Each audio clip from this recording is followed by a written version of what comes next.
네, 여러분 안녕하십니까. 8월 27일 정규제 뉴스입니다. 정규제 뉴스 엔조이 하고 계신지 모르겠습니다. 8월 달이 벌써 훌쩍 가고 있습니다.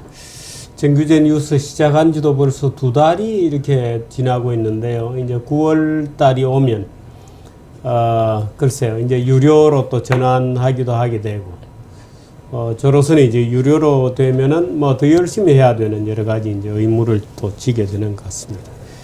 오늘의 주제부터 한번 보시죠.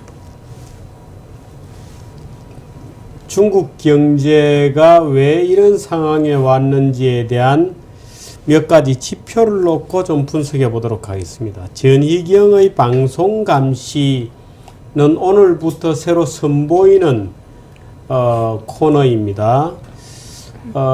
입법 감시, 유여애 교수의 입법 감시, 그 다음에 내일 선보이겠습니다만은 판결 감시, 사법 감시, 방송 감시, 기타 신문 감시, 이렇게 구성이 되는 시리즈 중에 하나가 되겠습니다. 미리 보는 환경이 있고요.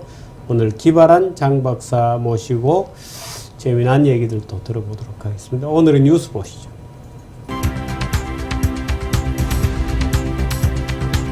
네, 재밌는 뉴스가 많습니다. 박 대통령 중국 열병식 참관 문제는 계속해서 논란이 되고 있고 걱정거리가 많고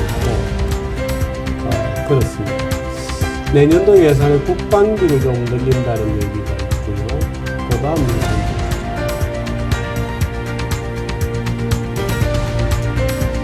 맨 첫 번째 뉴스는 쉘가스 문제입니다. 쉘가스를 개발하는 과정에서 일어나는 몇 가지 환경 파괴가 있다 없다 하는 이제 관련된 그 소송이 곧 벌어질 것 같다 하는 중국 문제가 있고요. 알리바바 문제가 있고 미국의 이민자 문제가 있습니다. 이민 문제는 어제 오춘호 의원하고 제가 아주 유럽의 이민 문제를 자세히 훑어봤습니다만 아마 앞으로 두고 전 세계, 특히 유럽에서는 뭐 엄청난 아마 문제를 일으키고 유럽 사회를 크게 바꾸어가는 하나의 큰 변화입니다. 그런데 워낙 우리나라는 이제 그런 뉴스를 안 다루다 보니까 TV나 종편 이런 데도 뭐 거의 다루지 않고 신문에서도 거의 1단 정도 기사로 다룹니다. 정규제 뉴스는 그렇게 하지 않습니다. 정규제 뉴스와 함께 세계가 진짜로 어떻게 돌아가고 있는지를 들으실 수 있는 좋은 기회이기도 합니다. 이성현 아나운서부터 시작합니다. 오늘의 뉴스 나갑니다. 8월 27일 목요일 오늘의 뉴스입니다. 당정이 접경지역의 전투력과 대잠수함 전력 강화를 위한 국방비 예산을 대폭 늘리기로 했습니다. 또 내년도 예산안에 경원선 복원과 DMZ 평화공원 조성 등 남북 교류 협력에 필요한 예산을 반영하기로 했습니다. 최경환 경제부총리 겸 기획재정부 장관은 오늘 국회에서 열린 내년도 예산안 당정협의에서 이같이 밝히고 남북 고위급 협상 타결 이후 관계 개선을 예산으로 뒷받침하겠다고 말했습니다. 이어 최 부총리는 지난 추경으로 형성된 경기 회복 모멘텀이 유지될 수 있도록 재정 건전성이 크게 훼손되지 않는 범위 내에서 재정을 확장적으로 운영하려 한다고 말했습니다. 네, 이 접경지역 전투력 이 문제는 요즘 우리 사회에서 일부 언론사도 참여해 있습니다만 통일기금 모은다고 뭐 굉장합니다. 그런데 지금 필요한 것은 오히려 통일기금이 아니고 방위성금이 필요한 때가 아닌가 하는 얘기를 며칠째 드리고 있습니다만 우리 정부 예산에서도 조금씩 반영된다고 하고 있고 무엇보다도 사드 같은 배치 문제가 빨리 클리어가 돼야 되고요. 또 이번에도 드러났습니다만은 우리나라 안보 문제가 생기면 절대적으로 우리는 지금 아직도 미군에 의존하고 있습니다. 그런 시스템도 어떻든 우리가 우리 책임으로 좀 돌려놓아야 되는, 결국 돈이 얘기하는 거니까요. 그런 상황으로 되고 있다는, 진실은 그렇다 하는 것도 알아두시면 좋을 것 같습니다. 대법원은 종교적 이유로 병역을 거부한 사람에 대해 기존 판례대로 유죄를 확정했습니다. 오늘 대법원 2부는 병역법 위반으로 기소된 안모 씨에 대한 상고심에서 징역 1년 6개월을 선고한 원심을 확정했습니다. 반면 최근 하급심에서는 양심적 병역 거부를 인정한 무죄 판결이 잇따르고 있습니다. 광주지법은 지난 12일, 수원지법은 지난 13일 모두 무죄를 선고했고 헌법재판소도 지난달 9일 양심적 병역 거부 사건에 대해 공개 변론을 열고 심리를 시작했습니다. 네, 이 양심적 거부에 대해서 제가 좀 설명을 드리겠습니다. 이 양심적 거부에는 뭐 여러 가지가 있습니다.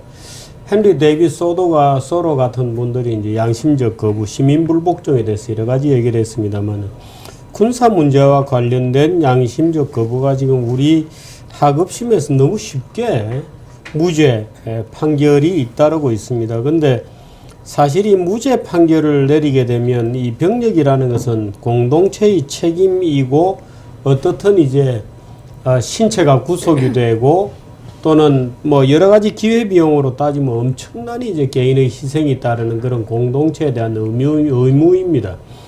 국가가 그 공동체에 대한 의무를 어디까지 부여할 수 있느냐 하는 것은 여러 가지 이론적인 논쟁이 있고, 양심적 거부의 에도 여러 가지 이제 이론적인 논쟁이 있습니다. 양심적 거부라는 것이 병력 거부라는 게 군대 가느냐 안 가느냐 하는 단의 선택만 있는 것만은 아닙니다. 군대 가서 나는 집총만 좀 총 들고 사람을 사는 전투 훈련은 좀 면제를 시켜달라 하는 것도 있을 수 있고요. 그런 경우에는 예를 들어서 나는 취사병만 한다. 또는 전투 훈련은 내가 받지만 실제 전투 행위에 들어갈 때는 나는 양심적 병력 거부자일 수 있다. 양심적인 그 전투 행위를 거부할 수 있게 해달라 하는 요구도 있을 수 있습니다. 그래서 거부라는 것도 굉장히 다양한 형태가 있을 수 있습니다. 물론 이제 어떤 전투행위에서 돌격 앞으로 했는데 갑자기 어떤 병사가 일어나서 잠깐만 내가 이걸 해도 되는 전쟁인지 안 해도 되는 전쟁인지 나 양심에 한번 먼저 물어보고 내가 돌격해도 돌격하겠다 하면은 먼저 뺨때기가 날아오겠죠. 그러나 어떻든 양심적 거부라고 하는 것도 여러 가지 종류가 있습니다. 근데 우리 법원이 지금 양심적 병력 거부에 대해서 하급심에서 너무 쉽게 무죄 판결을 때리고 있다는 점도, 그러니까 뭐 그렇다면 정의 나는 종교적 이유로 군대라고 하는 조직 자체를 나는 거부한다. 나는 예를 들어서 살상명령을 받았을 때 예를 들어 간첩이 왔다 또는 테러범이 왔다. 테러범이 누군가에게 테러를 저지르려고 할 때 그것을 저지하기 위해서 내가 그 사람을 쏘지 않을 수 없다. 정당방위다 하는 이제 이런 여러 가지 것들이 굉장히 다양한 경우들이 있을 수 있습니다. 그래서 이런 문제들에 대해서는 단순히 병력 거부냐, 입영 거부냐, 그 지금 우리 하급심에서는 입영 거부도 정당하다 이렇게 하고 있거든요. 근데 입영 거부냐, 아니면 군대 갔어. 오케이, 나는 총을 들 수는 없다. 그럼 총이나 수류탄, 소위 살상무기에 대해서 나는 누가 총 쏘면 맞아 죽겠다는 대가가 있어야 됩니다. 오케이, 그러면 나는 국민들을 위해서 총 들고 싸우게 돼 있는데, 오케이, 난 총 들고 싸우는 것 자체는 싫어. 그럼 난 누군가가 오면 총 맞아 죽겠어. 라고 하는 선언이 있어야 되거든요.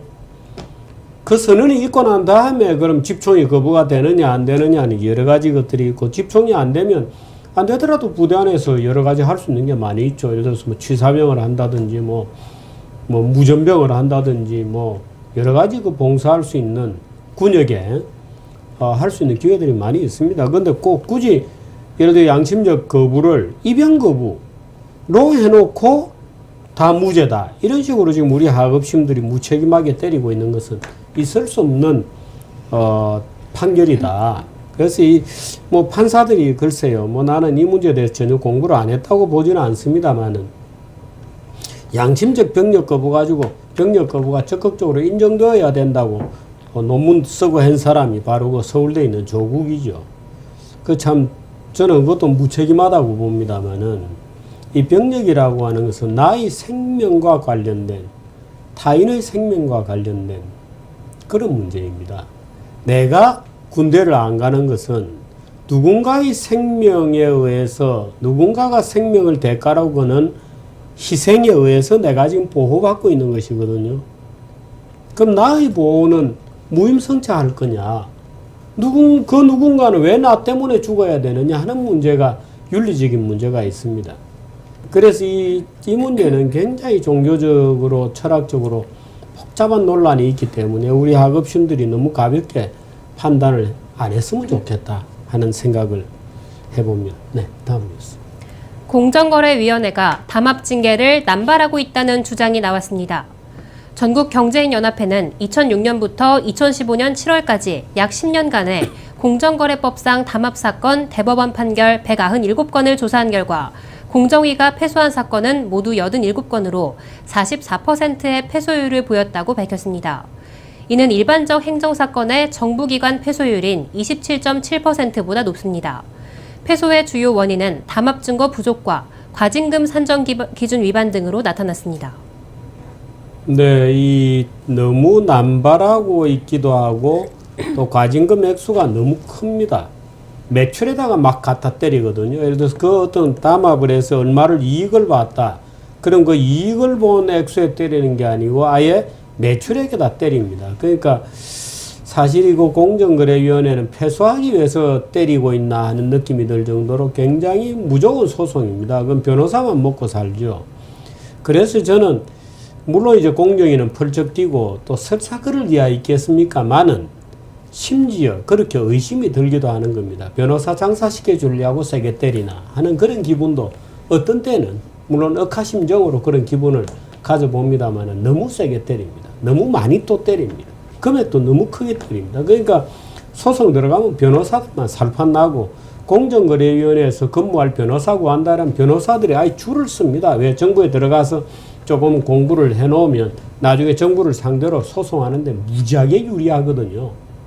그래서 참 이런 먹이사슬 비슷한 게 형성이 되어 있어서 저는 공정거래위원회가 좀 너무 무리를 하고 있는 거 아니냐. 물론 그럴 이야 있겠습니까마는 그런 의심이 들 정도까지 화가 난다는 겁니다. 네, 다음 뉴스. 미국 국무부는 박근혜 대통령이 중국 항일전 승리 기념행사의 열병식에 참석하는 것과 관련해 한국의 결정을 존중한다고 밝혔습니다. 미 국무부는 행사 참석은 각국의 주권적 결정사항이라며 이같이 말했습니다. 미국 정부는 공식적으로는 박 대통령의 참석을 존중한다고 말했지만 속내는 편치 않은 것으로 보입니다.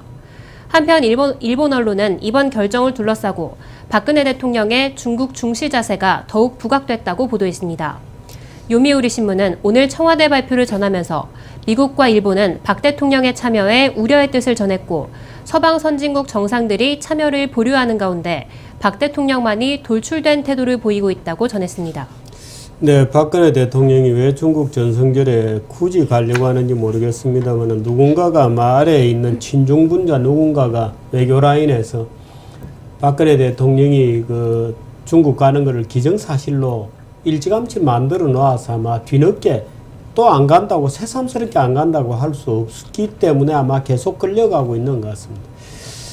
일부 친중분자들이 이번에 북한하고 협상하는데 중국이 일정한 역할을 하지 않았는가 했을 것이다 이렇게 짐작하는 일부 분자들이 있습니다만 중국은 적어도 공식적으로 한 게 아무것도 없습니다.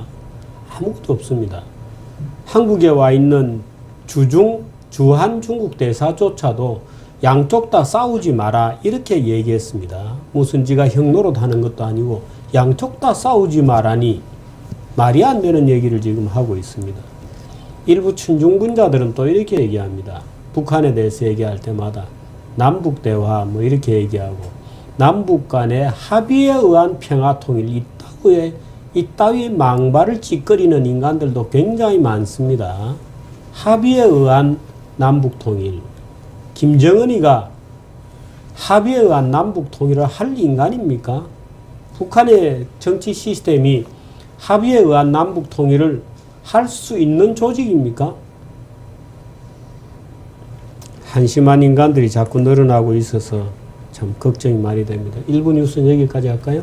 네, 여기까지 하시죠. 네, 1부 뉴스는 여기까지 하겠습니다. 원래 우리 이송인 아나운서하고 저하고 여러 가지 묻고 답하고 이런 토크를 많이 해야 되는데 하다 보니까 자꾸 그냥 제가 인터셉트를 자꾸 해서 재밌는 얘기를 여러분께 못 들려드리고 있습니다. 사실은 이송인 아나운서 할 말이 굉장히 많은 친구인데 다음부터는 기회를 한번 만들어 보도록 하겠습니다.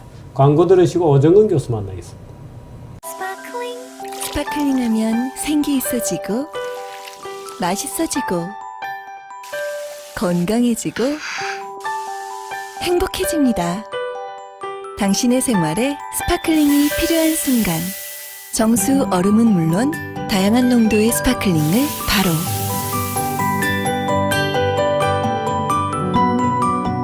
삼성 지펠 푸드 쇼케이스로 새로운 냉장고 생활이 시작됩니다.